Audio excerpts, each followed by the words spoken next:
Pozdravljeni v prvem webinarju. Pogovarjali se bomo o napakah, ki jih delamo pri reševanju maturitetnih pol, zaradi katerih smo ob zelo dragocene točke, ki nam na koncu lahko pomenijo tudi razliko v oceni.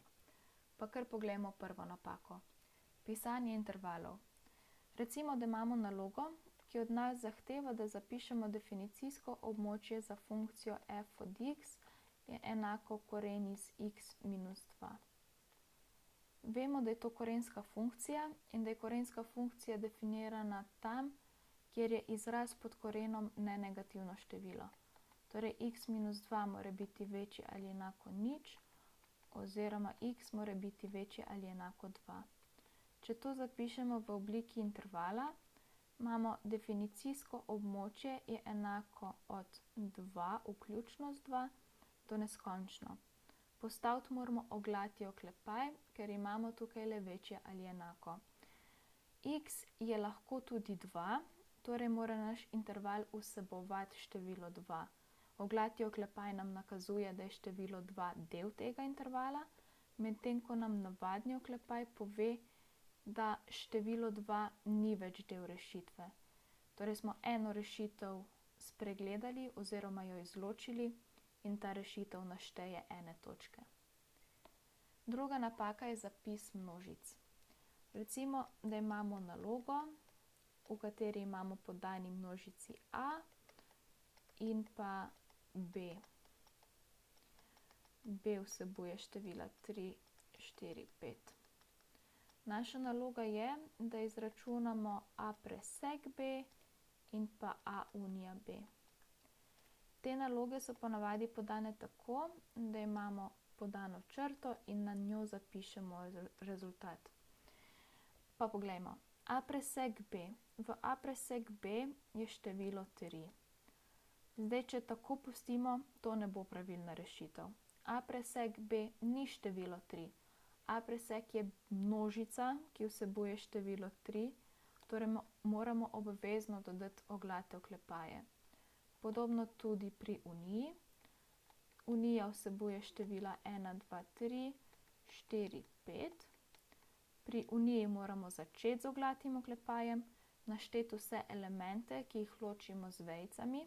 Vrstni red elementov ni pomemben in na koncu moramo obvezno zaključiti z desnim oglatim oklepajem. Naslednja napaka je reševanje enačb.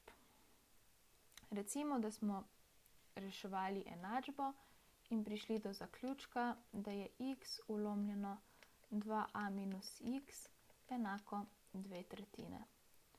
In to je naš odgovor. Ocenjevalec s tem odgovorom ne bo zadovoljen. Ocenjevalec hoče videti odgovor v obliki x je enako nečemu. Torej moramo to še malo poračunati.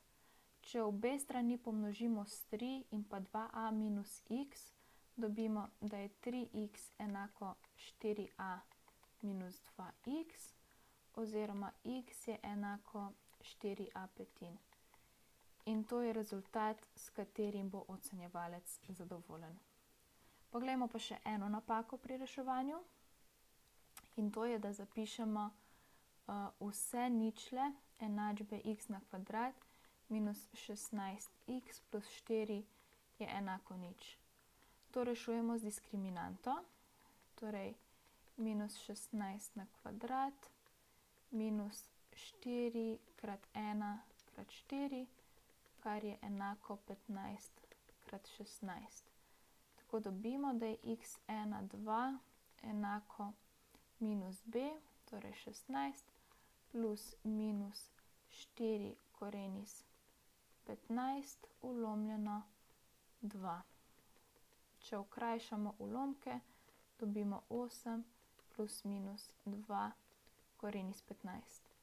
To ni napačna rešitev, ampak lahko se zgodi, da je nepregledna.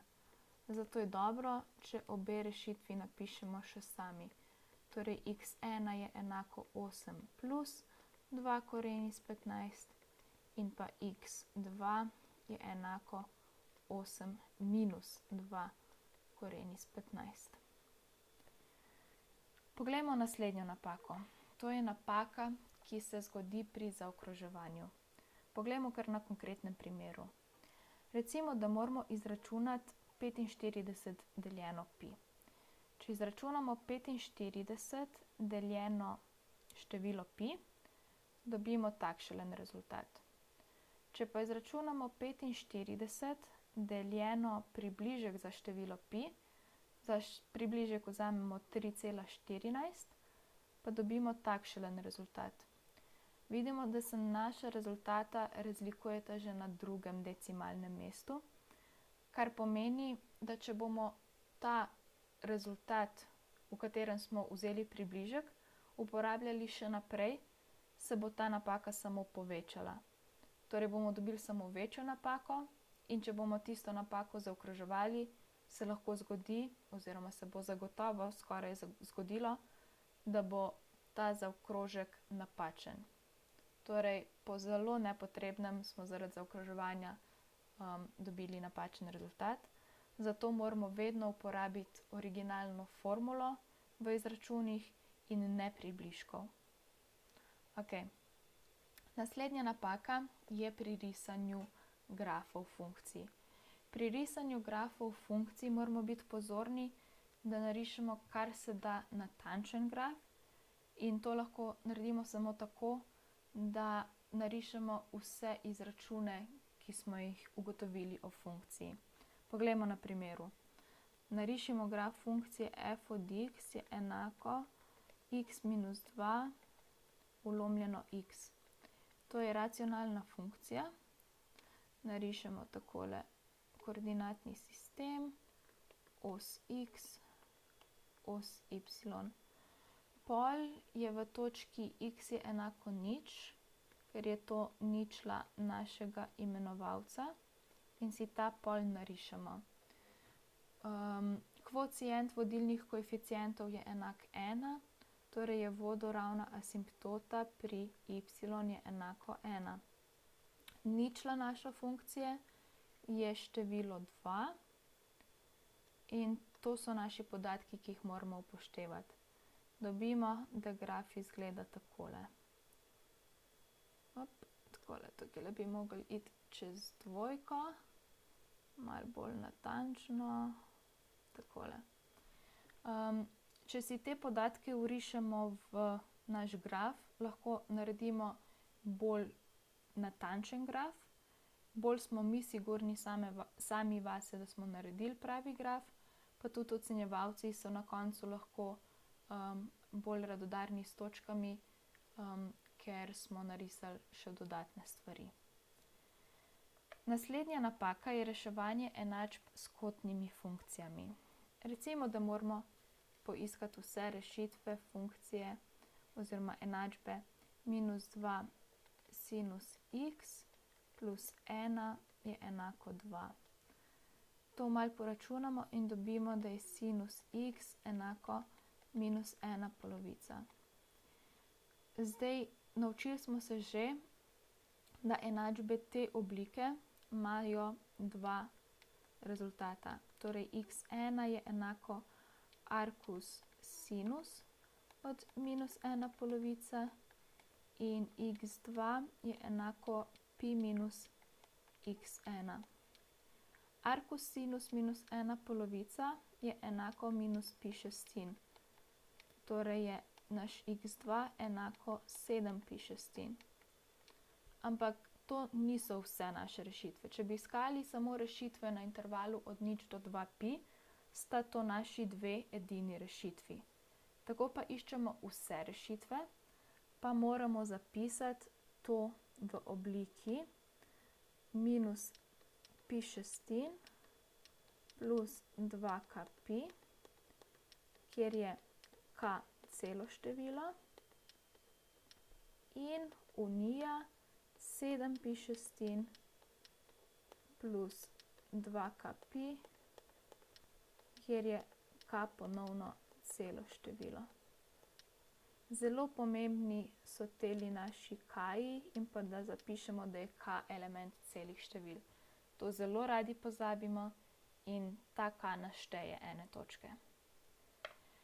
Naslednja napaka je razlikovanje med premico in linearno funkcijo. Zdaj zapisa sta povsem enaka, torej y je enako kx plus n za premico in pa f od x je enako kx plus n za linearno funkcijo. Vemo, da linearna funkcija je premica, ampak moramo razlikovati med njunima zapisoma. Torej, če nas naloga sprašuje po premicah, moramo zapisati naš y.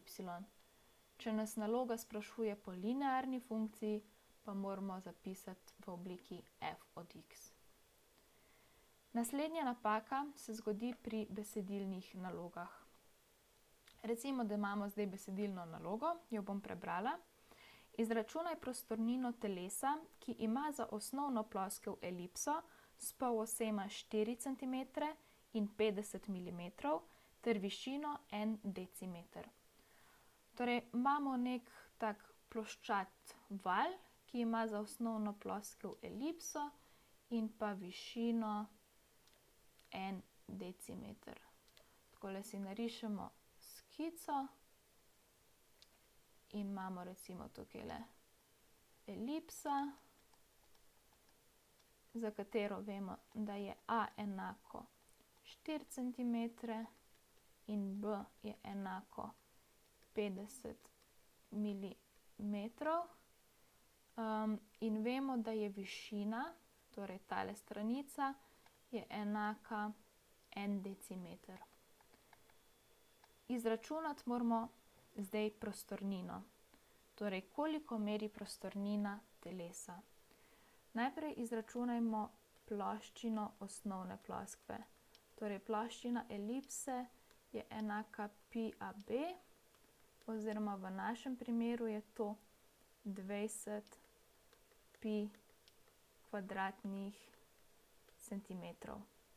Torej je volumen našega telesa enak ploščina osnovne ploskve krat višina, kar nam skupaj nanese 200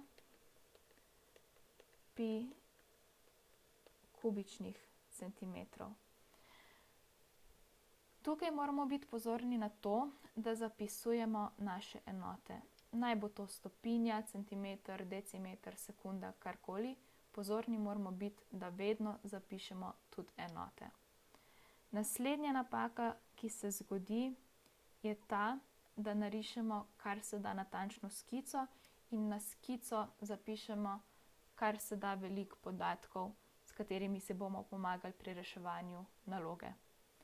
Zadnja napaka, ki jo radi naredimo, je pa ta, da rečemo, ok, volumen je torej 200 pi kubičnih centimetrov in to je naš odgovor.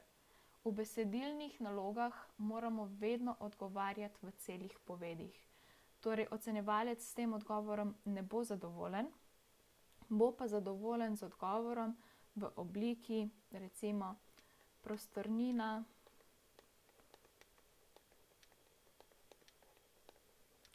telesa meri 200 pi kubičnih centimetrov. Če bomo nalogo rešili tako, bomo dobili vse točke. Pa še za zaključek, kako se lotimo reševanja nalog.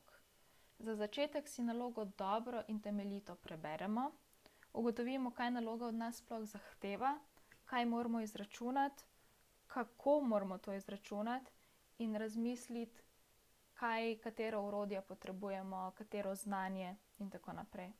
Nato začnemo z reševanjem. Če se nam nekje na polovici naloge ustavi in ne vemo, kako bi nadaljevali, naj nas ne zagrebi panika. Še vedno je vse ok, še vedno lahko nalogo rešimo.